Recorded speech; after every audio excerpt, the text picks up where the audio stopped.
Siang hari di musim panas, di saat umat Yahudi merayakan hari suci Yom Kippur, ratusan ribu pasukan Mesir dan Suriah menggempur Israel.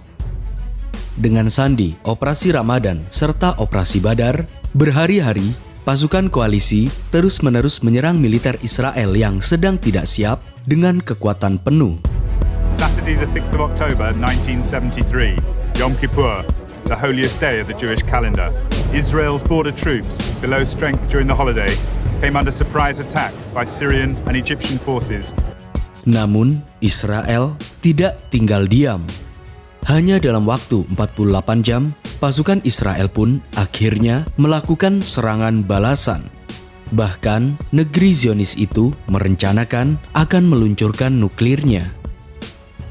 Inilah Perang Besar Yom Kippur yang menentukan masa depan Israel dan bangsa Arab, bahkan hingga saat ini. Lantas, siapakah pemenang dalam perang ini dan siapakah yang diuntungkan? Video ini adalah video kedua mengenai Perang Yom Kippur 1973.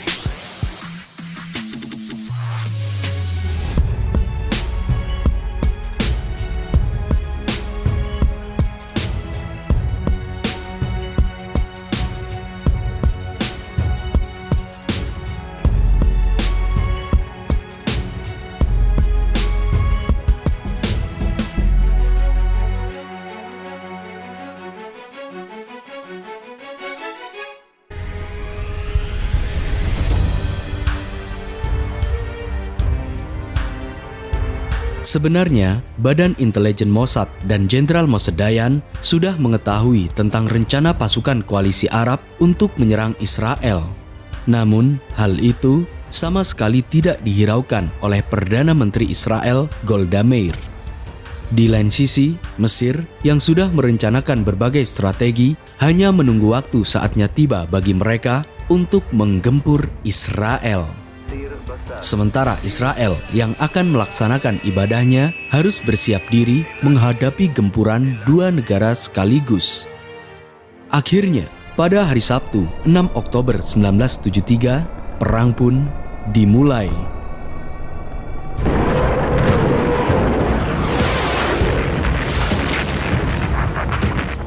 Penyerangan pasukan koalisi Arab dilancarkan pada dua tempat sekaligus. Pertama, oleh Mesir di front selatan atau Semenanjung Sinai, dan yang kedua, oleh Suriah di front utara atau di dataran tinggi Golan. Di front selatan, pada tanggal 6 Oktober 1973, pasukan Mesir memasuki garis pertahanan terdepan Israel. Tak lama kemudian, ribuan artileri dan tank Mesir kian menghujani pasukan perbatasan Israel. Pasukan Israel yang tidak dalam kondisi siap siaga kewalahan menghadapi gempuran pasukan Mesir.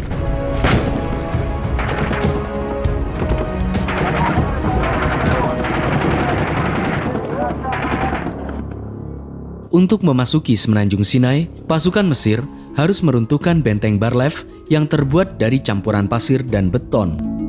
The problem of how to cut through the sandbanks was solved by an ingenious Egyptian lieutenant who had worked on the construction of the Aswan Dam. Using this technique, they cut the holes in half the time it would have taken with either explosives or bulldozers.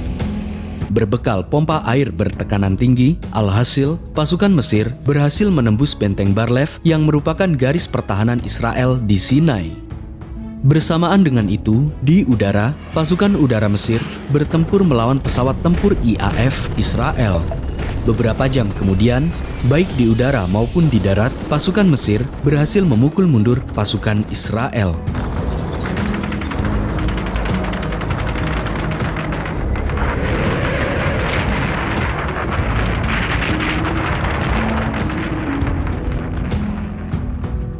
Di front utara atau di dataran tinggi Golan, ratusan ribu pasukan dan ribuan tank serta pesawat tempur Suriah bertempur dengan pasukan IDF Israel dan berhasil memasuki garis pertahanan dataran tinggi Golan. Lambat laun, pasukan Mesir dapat memukul mundur pasukan Israel.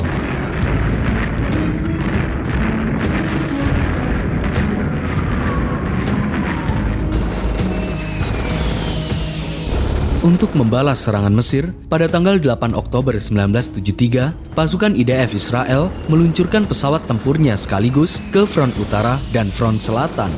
Namun, serangan di front selatan dapat digagalkan. Pasalnya, kala itu, pasukan Mesir menggunakan rudal SEM-2 milik Soviet yang digunakan sebagai payung udara untuk menangkis serangan udara Israel. Tidak pikir panjang, Israel pun mengerahkan tank-tanknya untuk melawan Mesir.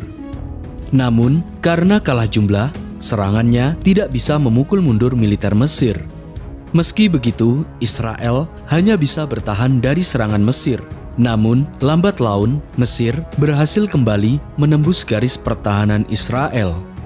Di front utara atau di dataran tinggi Golan, berbekal rudal SEM-2 Soviet, pasukan Suriah juga semakin gencar menyerang Israel baik di udara maupun di darat. Bahkan, tank-tank Suriah yang dibekali senjata RPG sudah bergerak ke Sungai Yordan. Alhasil, duel antara pasukan Suriah dan pasukan Israel berlangsung sengit. Dan pada tanggal 9 Oktober, akhirnya pasukan IDF berhasil melumpuhkan sebagian pasukan Suriah.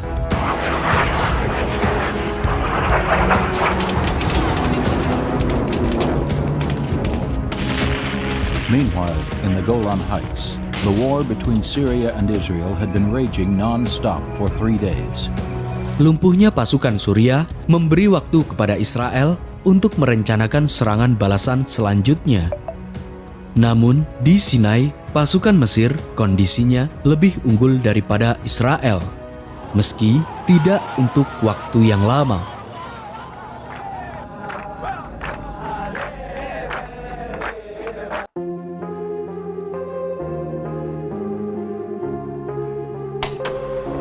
Kemenangan Mesir atas Israel di Semenanjung Sinai dalam pertempuran pertama membuat rakyat Mesir bangga terhadap Presiden Anwar Sadat.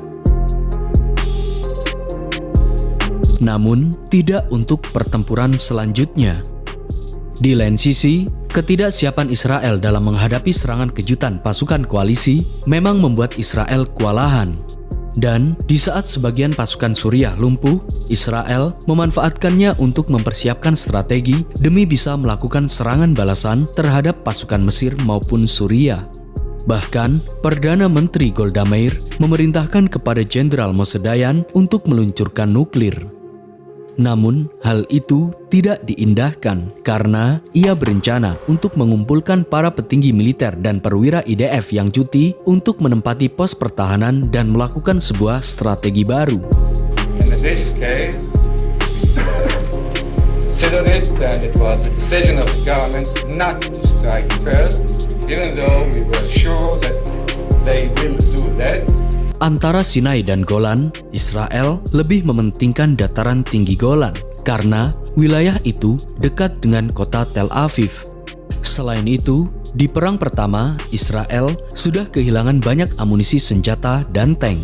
Oleh karenanya, Israel meminta bantuan senjata alutsista kepada AS. Meski AS dilema akan tindakannya yang masih menjalin hubungan dengan Mesir, akhirnya AS mengirimkan senjata alutsista senilai 2,2 miliar US dollar. Merespon kondisi ini, Mesir pun tidak tinggal diam. Presiden Anwar Sadat kemudian meminta bantuan kepada Arab Saudi dan negara Arab lainnya untuk memberi embargo minyak kepada AS. Akhirnya, satu persatu negara-negara Arab memberi embargo minyak terhadap negara-negara pendukung Israel. Alhasil, produksi minyak mulai turun hingga 25% dan harga minyak mulai naik hingga 11,65 dolar per barel. Akibatnya, pada tahun 1973 terjadi krisis energi di seluruh dunia. The oil-producing countries of the Arab world decided to use their oil as a political weapon. They will reduce oil production by 5% a month until the Israelis withdraw from occupied territories.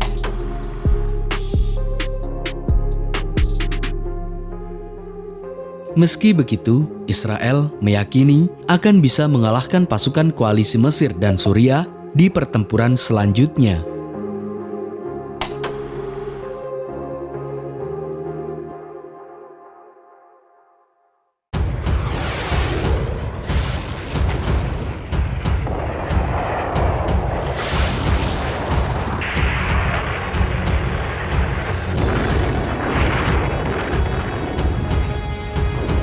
sisa-sisa pasukan IDF di front Sinai dan Golan ditarik mundur dan diganti oleh pasukan baru IDF.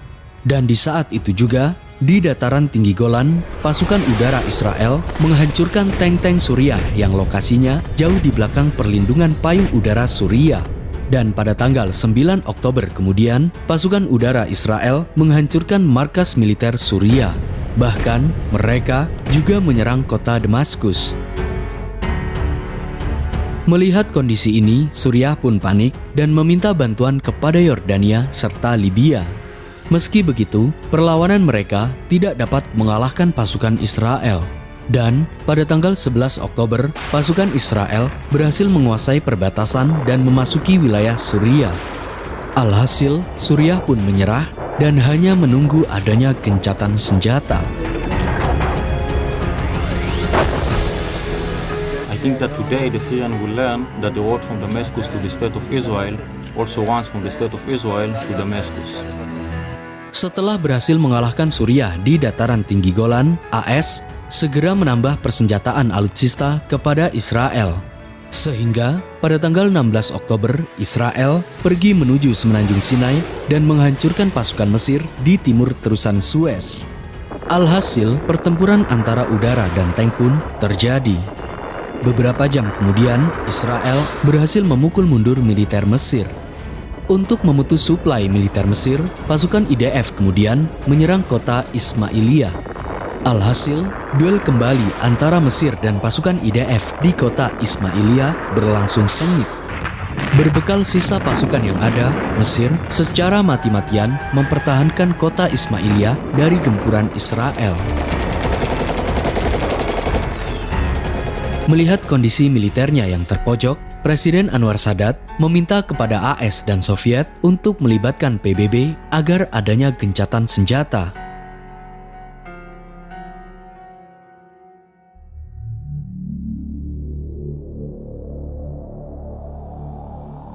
Setelah 16 hari berperang, melalui resolusi PBB 242, yakni penarikan mundur militer Israel dari wilayah Sinai dan dataran tinggi Golan, pada tanggal 22 Oktober 1973, Israel, Mesir, dan Suriah resmi melakukan gencatan senjata.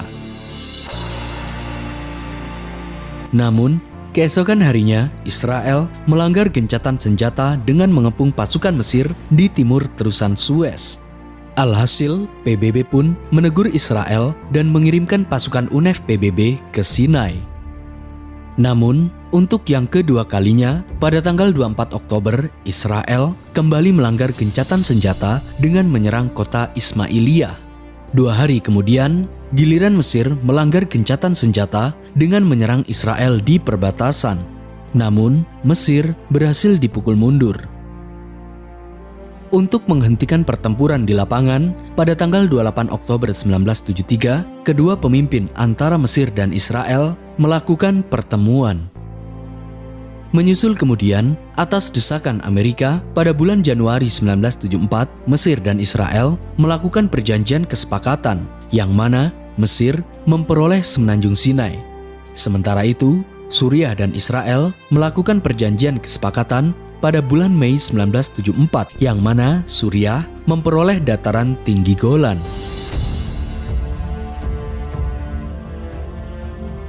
Kini, Mesir, Suriah, dan Israel berstatus damai.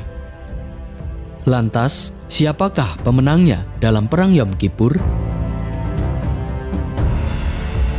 Jika dilihat dari pertempuran yang sedang berlangsung, Israel lah pemenangnya. Sementara itu, jika dilihat siapa yang diuntungkan dalam Perang Yom Kippur, dialah Mesir dan Suriah. Pasalnya, mereka sudah mendapatkan apa yang mereka inginkan, yakni merebut semenanjung Sinai dan dataran tinggi Golan. Main phenomenon is that we established friendship between the two nations.